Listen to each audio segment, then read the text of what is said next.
మనం మరి ఏపీలో చూసుకుంటే సక్సెస్ఫుల్గా ఎన్నికల పోలింగ్ అయితే ముగిసిపోయింది మేడం. మరి ఎన్నికల పోలింగ్ పైన మీ సమీక్ష ఏంటి? అలాగే నారా చంద్రబాబు నాయుడు గారు కూడా ఒక ట్వీట్ చేశారని విన్నాము. ఆయన ఏం ట్వీట్ చేశారు, దానిపైన మీ ఒపీనియన్ ఏంటి మేడం? ఫస్ట్ ట్వీట్ గురించి చెప్పుకుందామండి.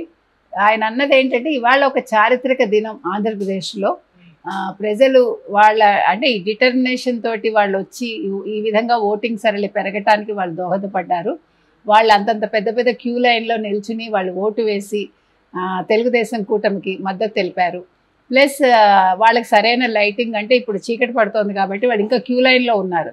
సో క్యూ లైన్లో ఉన్నప్పుడు ఏంటంటే 6 గంటలు దాటిపోయినా కూడా వాళ్ళకు ఓటు వేసే అవకాశం వాళ్ళు ఇవ్వాలి. ఎవరు? రాష్ట్ర ఎన్నికల సంఘం వాళ్ళు. సో వాళ్ళకి సరైన లైటింగ్ పెట్టండి, అలాగే వాళ్ళకి కావాల్సిన సదుపాయాలు కల్పించండి అని ట్వీట్ చేశారు. అయితే ఇవాళ ఓటింగ్ సరళి విషయానికి వస్తే ఆంధ్రప్రదేశ్లో నిజంగానే ఇవాళ అసలు అద్భుతం జరిగిందండి. ఎందుకంటే దేశ విదేశాల నుంచి ఓటర్లు రావడమే కాకుండా ప్రతి రాష్ట్రం నుంచి, అంటే తెలుగు వాళ్ళు ఎక్కడెక్కడ ఉన్నారో వాళ్ళు తమ ఓటు హక్కు వినియోగించుకోవటానికి ఈరోజు కార్లలో కావచ్చు, బస్సుల్లో కావచ్చు, ప్రత్యేక బస్సుల్లో కావచ్చు, లేకపోతే వాళ్ళు ఎలా పడితే అలాగా, ఈవెన్ ఫ్లైట్స్ కూడా వాళ్ళు అసలు డబ్బులకు వెరవకుండా ప్రైవేట్ బస్సులు అయితే చాలా రేట్లు పెంచేసాయి. అయినా కూడా వాళ్ళు మేము ఎట్టి పరిస్థితుల్లోనూ మా ఓటు హక్కు వినియోగించుకోవాలి, ఈసారి ఒక కసితోటి వాళ్ళు వెళ్ళారండి. అదేవిధంగా ఈసారి మనం అసలు జనాభా ప్రకారం చూసుకుంటే 2,03,000 పురుషులు ఉంటే 2,10,000 పైన స్త్రీలు ఉన్నారు, మహిళా ఓటర్లు. అదేవిధంగా యువత కూడా 10 లక్షల పైన ఉన్నారు, అంటే కొత్తగా ఫస్ట్ టైం ఓటు వేసేవాళ్ళు. ఓవరాల్ మనం ఇండియాలో భారతదేశంలో చూసుకుంటే 1 కోటి పైనే ఉన్నారు. తెలుగు రాష్ట్రాల్లో చూసుకుంటే తెలంగాణలో 10 లక్షలు, ఆంధ్రాలో 10 లక్షల పైన ఉన్నారు. సో ఇవన్నీ కూడా ఓటింగ్ సరళిని పెంచడానికి ఉపయోగపడ్డాయి. ఇంకొక విషయం ఏంటంటే, ఎవరికి వాళ్ళు స్వచ్ఛందంగా పొద్దున్న 6 గంటల నుంచి క్యూలో నిల్చుని, పెద్దవాళ్ళు అయితేనండి ముందేనో అసలు 7 లోపే వాళ్ళు వచ్చేసి వాళ్ళ ఓటు హక్కు వినియోగించుకోవటం నిజంగా మెచ్చుకోదగ్గ విషయం. అలాగే మహిళలు, స్త్రీలు, తర్వాత పిల్లలు అందరూ కూడా ఎప్పటికప్పుడు వస్తూ వచ్చారు. మీరు చూసుకుంటే 11:30 ఆ ప్రాంతానికి 20% పైన మనకు ఓటింగ్ పోలైంది. ఆ తర్వాత మధ్యాహ్నం మనం 1 గంట 1:30 చూసుకుంటే అది 40% చేరుకుంది. 3:30కి అది 55 to 60% వచ్చింది. ఇప్పుడు 75% దాటింది ప్రెజెంట్ అయితే. సో ఇది దేనికి మనం నాందిగా చెప్పుకోవచ్చు అంటే, అసలు ఆంధ్రప్రదేశ్ ఎన్నికలే ఈసారి మనం చెప్పుకున్నాం చాలా ప్రత్యేకంగా ఉన్నాయి. ఎందుకంటే అసలు ఆంధ్రప్రదేశ్లో ఈ వైసీపీ ఏదైతే ఉందో, జగన్మోహన్ రెడ్డి ప్రభుత్వానికి వ్యతిరేకంగా ఈ ఎన్నికలు అని చెప్పుకున్నాం. ఎందుకంటే ఒక కుటుంబంలోంచి ఇంట్లో వ్యక్తుల్ని, సొంత చెల్లిని, తల్లిని అందరినీ బయటకు పంపించి ఒక భార్యాభర్త ఇద్దరు కలిపి ఒక రాష్ట్రాన్ని అతలాకుతలం చేసి ఆ రాష్ట్రాన్ని వాళ్ళు దోచుకుని వాళ్ళు ఇప్పుడు మళ్ళా పదవి ఎలాగైనా పొందాలి అని ఆశించిన టైంలో ఒక చెల్లెలు బయటకు వచ్చి ఒక కడప లాంటి, అంటే కడప మీకు మొత్తం కడప, పులివెందుల ఇవన్నీ తీసుకుంటే వీళ్ళకి వైసీపీకి అంతకుముందు కాంగ్రెస్కి కంచుకోట అవన్నీ. అటువంటి కంచుకోటను బద్దలు కొట్టడానికి చెల్లెళ్ళు ఇద్దరూ కూడా కృషి చేశారు. ఆ చెల్లెళ్ళకి సాయం వాళ్ళ చెల్లెలు సునీత గారి మదర్ ఎవరైతే ఉన్నారో ఆవిడ వచ్చి వాళ్ళకి సపోర్ట్ చేయడం. తర్వాత విజయమ్మ గారు అమెరికా నుంచి లాస్ట్ మినిట్లో నా కూతుర్ని గెలిపించండి అని చెప్పడం. తర్వాత అంటే కొడుకుని మీరు గెలిపించకండి అని ఆవిడ ఒక పరోక్ష సందేశాన్ని అందించటం. ఇవన్నీ కూడా ఊహించని పరిణామాలు. ఆంధ్రప్రదేశ్లో ఈసారి అసలు రాజకీయాలన్నీ కూడా చాలా భిన్నంగా సాగాయి. ఏ రాష్ట్రంలోనూ ఇలా ఉండదు. కొట్లాట్లు ఉంటాయి, రకరకాల సమస్యలు ఉంటాయి, కానీ ఇలా కుటుంబ సమస్యలు, కుటుంబంలోనే చీలికలు. ఇంకొక పెద్ద విషయం ఏంటంటే, వైఎస్ జగన్మోహన్ రెడ్డి ఓపెన్గా మా చెల్లెలు రాజకీయాల్లోకి రావడం నాకు ఇష్టం లేదు అని చెప్పాడు ఆయన. అంటే తల్లి చెల్లి అంటే ఇంకెవరూ రాకూడదు, ఆయన ఒక్కడు రావాలి.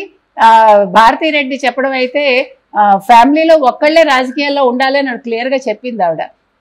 సో కడప నుంచి ఒక అవినాష్ రెడ్డి మాత్రమే రావాలి అంటే ఎంత స్వార్థం, ఎంత సంకుచితత్వం. ఇలాంటి మనుషులు రాష్ట్రాన్ని వాళ్ళు పాలిస్తే ప్రజలకు ఏమిస్తారండి? సంక్షేమాలు ఒక్కటే నన్ను గట్టెక్కిస్తాయి అని ఆయన అనుకున్నాడు. ఆయన లాస్ట్ మినిట్ వరకు కూడా అదే భ్రమలో ఉన్నాడు.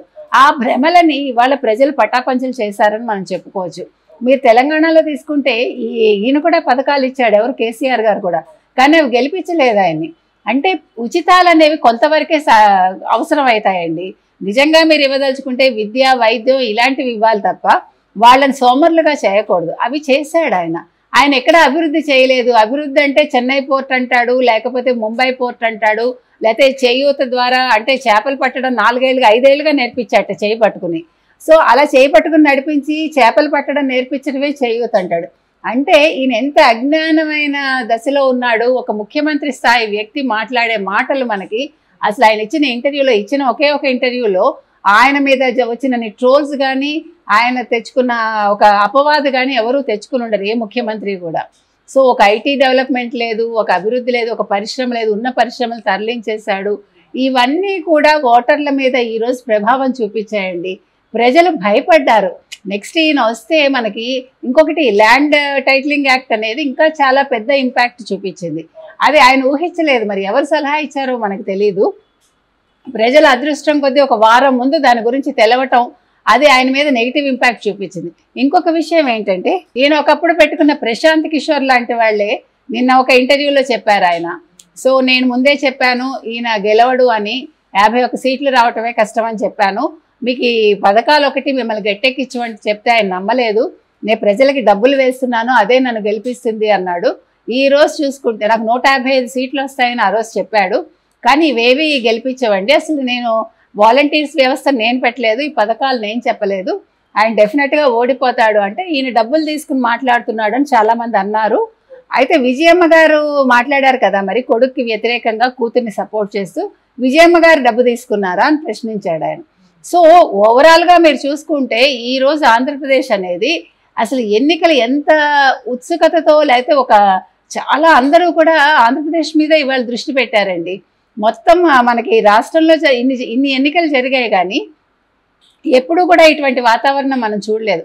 అదేవిధంగా మీరు తీసుకుంటే వంగా గీత, ఇవాళ ఒక అతను ఒక కండువా కప్పుకున్నాడు, ఎర్ర కండువా అని ఆవిడ ఉలిక్కి పడింది. ఎందుకు ఉలిక్కి పడాలి? నువ్వు ఎర్ర చీర కట్టుకున్నావు, లోపల ఫ్యాన్లు తిరుగుతున్నాయి, ఫ్యాన్లు తీయించేయాలా మరి? అంటే మనిషి ఎంత దిగజారుతున్నాడో ఆలోచనలో అనేది మనం చెప్పుకోవటానికి ఇవన్నీ కూడా. నువ్వు ఒక అభ్యర్థిగా ఉన్నావు, నీకెందుకు భయం? నువ్వు గెలుస్తాననుకున్నావు, నువ్వు చేసిన మంచి నేను గెలిపిస్తుంది అన్నప్పుడు ఇవన్నీ చిన్న విషయాలండి. దానికోసం పోలీసులకు ఫోన్ చేసి ఆవిడ ఇందాక కూడా 3:30 కూడా ఫోన్ మాట్లాడుతోంది ఆవిడ. సో అంటే ఒక ఇష్యూ చేయడానికి విషయాలు ఎలా కావాలి అనే దానికి. అదేవిధంగా మనకి ఇతను ఎవరు, శివకుమార్, అన్నాబతుల శివకుమార్, అక్కడ ఉండే ఒక ఓటరు నువ్వు లైన్లో రా అన్నప్పుడు ఒక పెద్ద మనిషి అయితే కనుకైతే అతను ఒక ఎమ్మెల్యే క్యాండిడేట్ ఎలా మాట్లాడాలి? కాదండి నేను కొంచెం తొందరగా వెళ్ళాలి, ఏమనుకోవద్దు, నన్ను ముందుకు వెళ్ళనివ్వండి అంటే అయిపోతుంది. నువ్వు ఏ అహంకారంతో కొట్టావు? అందుకే నువ్వు ఫలితం అనుభవించావు. ఇదే మనం గాంధీ కాలంలో లేమో, ఒక చెంప చూపిస్తే ఒక చెంప మీద కొడితే ఇంకో చెంప చూపించమని. ఇప్పుడు 2 చెంపలు వాయగొడతారు వాళ్ళు. సో దానికి నీ కార్యకర్తలు ఆయన మీద తిరగబడి, సో అందుకే నీకు తగ్గట్టుగానే అయింది. నిన్నేమో ఇంట్లో కూర్చోబెట్టారు, హౌస్ అరెస్ట్ చేశారు, అయినా కూడా నువ్వు బుద్ధి లేకుండా మళ్ళీ వీడియో రిలీజ్ చేసి ప్రజలు నవ్వుకుంటున్నారు. నువ్వు తప్పు చేసి ఎదురు వాళ్ళ మీద అంటావేంటి? అసలు అతను ఏం మాట్లాడలేదు. ఎస్సీ ఎస్టీలను తిట్టాడు, లేకపోతే మరొక ముస్లిమ్స్ని తిట్టాడు, ఆయన అర్థం లేని మాటలు మాట్లాడాడు, అట్లా మాట్లాడాడండి. అలాగే మీరు చూసుకునే నరసరావుపేటలో గొడవలు. సో ఎక్కడెక్కడ క్యాండిడేట్స్ ఓడిపోతావు అనుకుంటున్నారో అక్కడ గొడవలు సృష్టిస్తున్నారండి. ఓవరాల్గా ఇవాళ ఎన్నికలు మాత్రం వన్ సైడ్ వార్, ఇది అంతే. తెలుగుదేశం కూటమి ప్రభంజనం వస్తుంది, అందులో సందేహం లేదు. 9వ తారీఖున అంటే జూన్ 9న చంద్రబాబు నాయుడు గారు డెఫినెట్గా ఆయన ముఖ్యమంత్రిగా ప్రమాణ స్వీకారం చేస్తారు.